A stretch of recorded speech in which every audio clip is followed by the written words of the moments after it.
சாதி மத ஏற்றத்தாழ்வுன்றது அந்த காலத்துல இருந்துதான் இந்த காலத்துல இருந்துதாங்க. வேற அணியெல்லாம் பேசணும், உங்க அணி அம்மாவே பேசுங்க. அவங்க ஊர்ல மயிலாடுதுறையில அந்த ஈப்பில் வேலை பார்த்தவர் தீக்குளிச்சிட்டார்.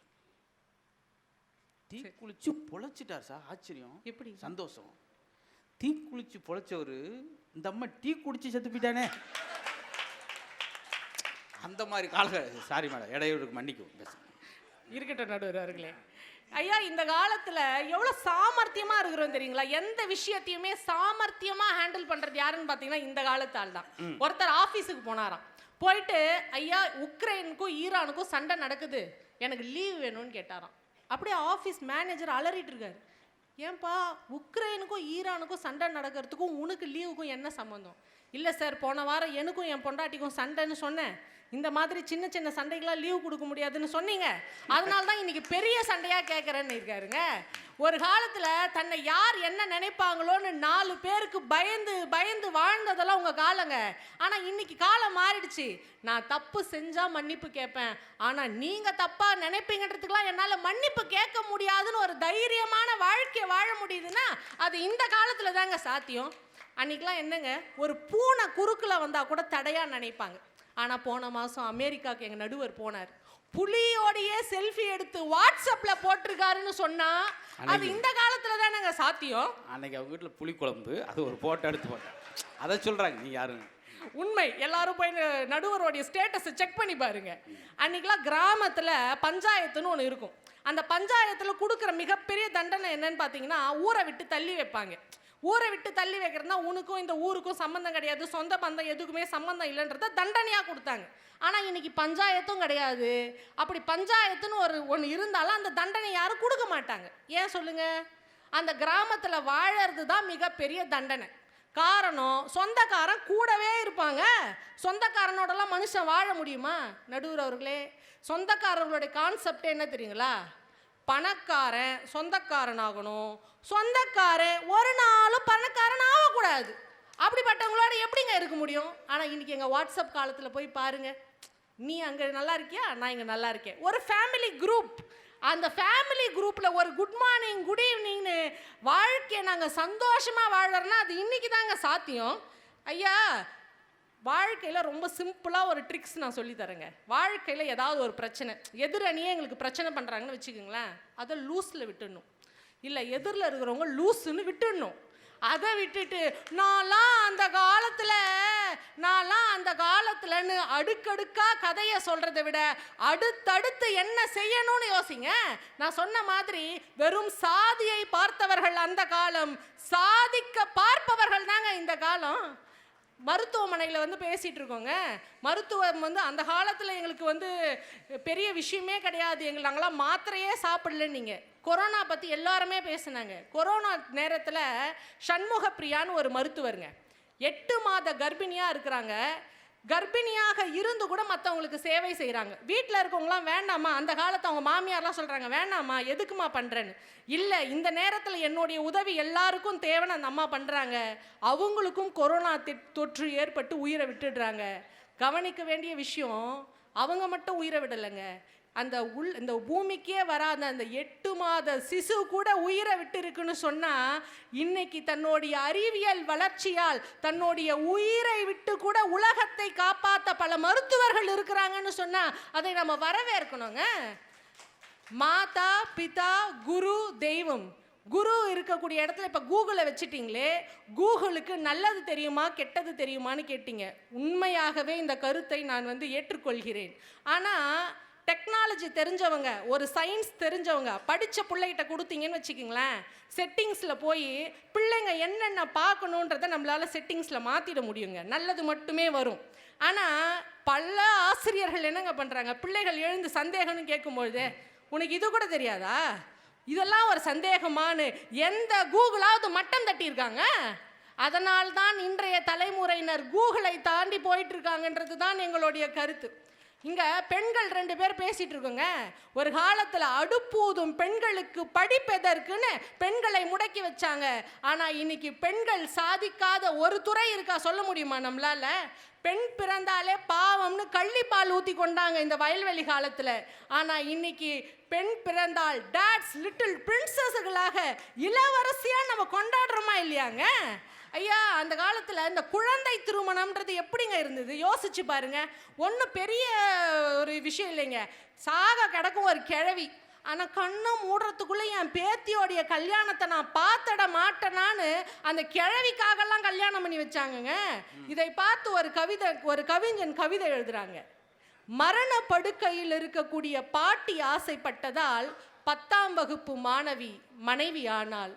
முகம் தெரியாதவனின் கையை பிடித்து 7 அடி நடக்கையிலே ஓமகுண்டத்தின் உள்ளே இருக்குது சாம்பல், நடக்கும் பாதையெங்கும் நெருப்புன்னு எழுதுனான்னா அப்படி நெருப்பு மீது நடந்த வாழ்க்கை உங்களுடைய வாழ்க்கைங்க. ஆனால் இன்னைக்கு எங்களுக்கு அப்படி கிடையாது நடுவர் அவர்களே. உங்களுக்கும் எங்களுக்கும் இருக்கக்கூடிய வித்தியாசம் என்ன தெரியுங்களா? வெறும் நிலாவை காட்டி சோறு ஊட்டியது அந்த காலம், அந்த நிலாவிலேயே கால் பதிப்பது இந்த காலம். வெறும் வீட்டுக்குள்ளேயே ஒடுங்கி கிடந்தது உங்க காலம். ஆனால் ஒலிம்பிக்கில் தங்க மங்கையாக நடை போடுவது இந்த காலம். மூட நம்பிக்கையில் மூழ்கி கிடந்தது அந்த காலம். ஆனால் மாடர்ன் டெக்னாலஜியுடன் நடை போடுவது இந்த காலம் என்று சொன்னால் அறிவியலோடைய வளர்ச்சியை சரியாக பயன்படுத்தி கொள்ளாதது உங்களுடைய தவறே தவிர அந்த அறிவியல் மீது தவறு கிடையாதுங்க. என்ன இவங்கெல்லாம் பேசிட்டு இருக்காங்க? Video call. தம்பி சொன்னார், இந்த ஃபோனில் என்ன வசதி இருக்குது, என்ன தைரியத்தில் பேசுகிறீங்கன்னு. தம்பி இந்த நிகழ்ச்சியினுடைய பத்திரிகையை எனக்கு அனுப்பிச்சது வாட்ஸ்அப்பில். இங்கே நம்ம மண்டபத்தினுடைய லொக்கேஷன் அனுப்புனது அருண் எனக்கு வாட்ஸ்அப்பில். இப்போ பேசி முடிச்சிட்டு பிறகு நடுவர் எனக்கு பேமெண்ட் அனுப்ப போகிறது அதே ஃபோனில் தான். இப்படி முதல்லிருந்து முடிவு வரைக்கும் ஃபோன் இல்லாமல் உங்களால் எதுவுமே செய்ய முடியாது. இப்படி இருக்கும்பொழுது ஃபோன் மீது கொஞ்சம் கூட மனசாட்சியே இல்லாமல் எப்படி உங்களால் பேச முடியுது? ஒன்றும் இல்லைங்க, வாட்ஸ்அப்பில் வீடியோ கால்னு ஒரு வசதி இருக்குது பாருங்க. இங்கே இருக்கிற நமக்கு அதனுடைய அருமை தெரியாதுங்க. வெளிநாட்டில் இருக்காங்க பாருங்க வேலை செய்கிறவங்க, அவங்கக்கிட்ட கேட்டு பாருங்க. ஒரு காலத்தில் ஒரு 10-20 வருஷத்துக்கு முன்னாடி மனைவி கர்ப்பமாக இருப்பாங்க. அவர் வேலைக்கு வெளியே போயிட்டுருப்பார், வெளிநாட்டுக்கு போயிட்டுருப்பார். 10 வருஷம் கழித்து திரும்பி வரும்பொழுது தாம் பெத்த பிள்ளைக்கு தன்னுடைய முகம் தெரியாததுன்றது எப்பேற்பட்ட வலி. ஆனால் இன்னைக்கு நான் எந்த நிமிஷம் நினச்சாலும் எந்த நொடி நினச்சாலும் என் பிள்ளை என்னால் பார்க்க முடியுன்ற வசதி வாய்ப்பு அது வர இல்லைங்களாங்க. அதை அனுபவிப்பவர்களுக்கு தாங்க தெரியும் அதனுடைய சந்தோஷம் என்னன்னு. அந்த 400 ஃபோனு வச்சுருப்போம், அது தொலைஞ்சா ஒரு பதட்டம் கிடையாது. 400 ரூபா தானே அப்படின்னு. அந்த 400 ரூபா ஃபோனில் 120 ரூபா ரப்பர் பேண்டில் சுற்றிருப்பேன். பேட்டி தனியாக பிஞ்சு விழுந்துடக்கூடாது, பார்த்தீங்களா? ஆனால் அந்த மாதிரி இருக்கிறதட்டிக்கு 8-10 மணி நேரம் தூங்கினார், ஆரோக்கியமாக இருந்தார். பார்த்தீங்களா சார்? அதே ஃபோனு தான் சார். ஒரே ஒரு கேம் இருக்குது மேடம். மதுரையிலேருந்து சென்னை வரைக்கும் விளாண்டுட்டே போய் பேட்டரி இறங்காது. ஒரே ஒரு பாம்பு மட்டும் நெளிஞ்சிக்கிட்டே இருக்கும். இன்னொன்று, அது பல் பிடுங்கப்பட்ட யாரையும் கடிக்காது. இது ஒரு சின்ன ஜோக்கு தான், நீங்கள் ரொம்ப கைதட்டுறீங்க. இருந்தாலும் அது ஒரு நட்பு தான், நான் சங்கடப்படக்கூடாதுன்றக்கா தான். இன்னொன்று, அந்த ஃபோனில் மேடம் 400 ரூபா அந்த ஃபோனு. பேசிக்கிட்டே போகிறேன் மேடம் ரோட்டில். லாரிக்காரி இடிச்சிட்டேன் சார். ஃபோனு விழுந்து லாரி ஏறிச்சு. லாரி போன பின்னாடி வேற என்ன மாப்பிள்ள அப்புறமா அதுக்கு உயிர் இருக்குது. அதனால் சின்ன ஃபோனு, நல்ல உறக்கம், பிரச்சனை இல்லாமல் நிம்மதியாக இருந்தான். ஆனால் அதில் ஒரு சந்தோஷம் என்னென்னா, அந்த ஃபோனு 1,30,000 அந்த ஃபோனு காணாமல் போச்சு. நம்மள அந்த பதறோம்ல, உங்கள் காலத்தால் பதறாமல் உட்காந்தேன். ஏன்னா 1:30 சொன்னால் புதுசாக வாங்கின ஃபோனுன்ற, தொலைஞ்சு போச்சுன்ற, பேசாமல் இருக்கா. எங்கே போகிறேன், சார்ஜர் என்கிட்ட தானே இருக்கு அப்படின்ட்டான். சார் வேறு சார்ஜர் சார். மேடம் ரொம்ப நன்றி மேடம். ஆனால் இப்போ சொல்ல போகிறத உச்சக்கட்டம், ஃபோன் தொலைஞ்சு போச்சுன்னு தேடனில் அவன் எங்கே போய் உட்காந்து தெரியுமா? சுடுகாட்டில் போய் உட்காந்துருந்தேன். கட்டிச்சோறு கட்டிட்டு போயிட்டேன், புளியோரு கட்டிட்டு. ஏடா ஃபோன் தொலைஞ்சு போச்சு, சுடுகாட்டில் வந்து உட்காந்துருக்க, எங்கடா போகிறேன்? என்னைக்குன்னு அவங்க தான்டா வந்தாகணும். அவ்வளோ. அதனால் சின்ன சொன்னார் பார்த்தீங்களா, இந்த அணியில் எந்த தேவையில்லாத ஒன்றை நீங்கள் வாங்கும்போது தேவையான ஒன்றை நீங்கள் விற்க வேண்டி வரும். இதுதான் இந்த நகைச்சுவையுடைய பொருள். ஆனால் நீங்கள் அதை பற்றி கவலைப்படலை.